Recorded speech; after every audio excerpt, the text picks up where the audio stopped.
Johnson, Malcolm asks, what's the benefits of salary sacrifice throughout the year versus a lump sum before the end of the financial year?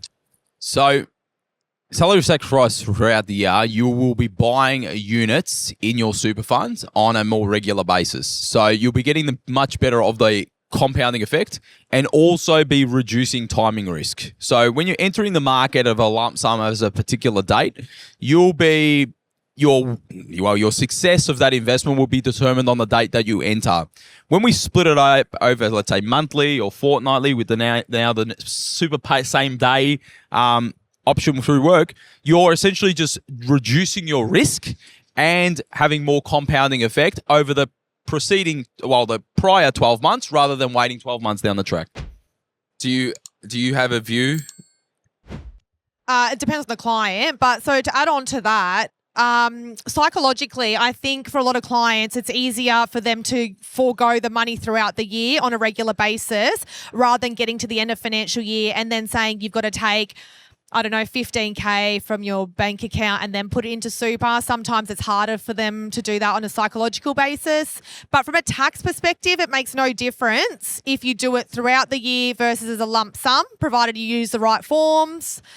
And then you've got to weigh up, like obviously we do have clients that do it at the lump sum because we might want to keep money into their debt, into their mortgage for a particular reason, or we need variable income. That's probably the main one. Income. If you don't know what they're going to be. Self-employed. Yes. Yeah, because I was going to add the counterpoint because you all over there were like all agreeing and all being like la-di-da. But like you could, for ultimate flexibility, I say, take the money home, leave it in the offset account.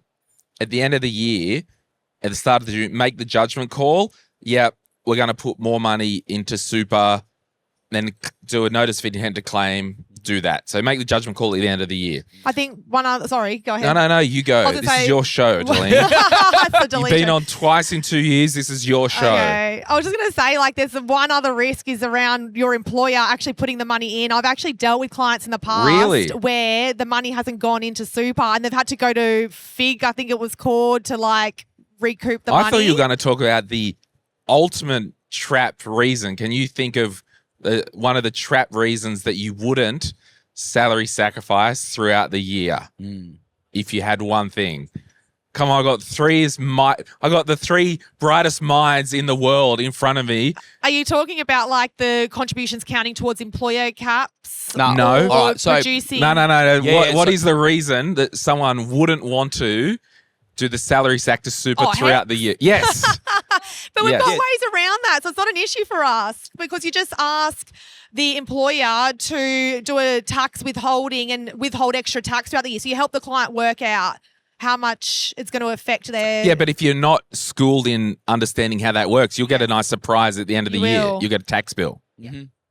Yeah, I think the other one as well too is salary sacrifice as well too for high income earners. If they're going to go into Division 293, So what we also find is a lot of people will say increase in their careers. They've kept a salary sacrifice arrangement on. They've increased their income and then they might be actually contributing too much. Yeah. So what happens, like if someone goes over the 30K cap, the ATO will knock on your door and will they say you can either pay more tax and leave it in as a non-concessional or it has to be spat back out? What's the Option process? 1 and option 2. Right, okay. Yeah, so they've made it a bit more flexible now. It used to be more hard and fast. Yeah. Now you've got option 1 and option 2. I had a client once. He was high income, high net worth.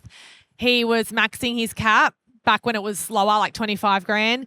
And he was also maxing his non-concessional contributions. So essentially what was happening, he was being taxed on the concessional contributions, taxed on the non-concessional. He was paying actually 85% tax on that money because he didn't have the right advice. Yeah. I remember once... That was before he became a client, by the way. Once we did a bring forward rule, NCC. Yes. This is recording. But anyway, we did a bring forward rule for a client. We called up the super fund and we said, has any contributions been made since the account has been set up? Because we want to be making sure. We asked the client and said, have you ever done any contributions inside super? And the answer was no and no. Fine. So we went and we utilised the bring forward rule. Client gets a letter about 2 years later $185,000 over the cap. And this was the time when you didn't have the options. It was the penalty. Anyway, we ended up speaking to the ATO. We discussed that it was an honest mistake. They did let us release the money, and we ended up getting away with a $400 like nominal amount. Wow. But it was they saw that the super fund told us it was incorrect. They saw that the client gave us and we got away with the client. Well, the client got away with not doing it. But be mindful, there is traps if you do get it wrong. Hey, it's Glenn here. Thank you so much for watching today's video. You made it to the end. Can I ask a favor? Can you hit that like button and maybe hit subscribe if you want to get notified when we release further videos just like this one, whether you watch the Money, Money, Money podcast or Retire Right. And remember, if you want to learn more about investing, I've got an investing book, The Quick Start Guide to Investing, and there's a link in the description to get your hands on a copy. Thank you so much. Bye.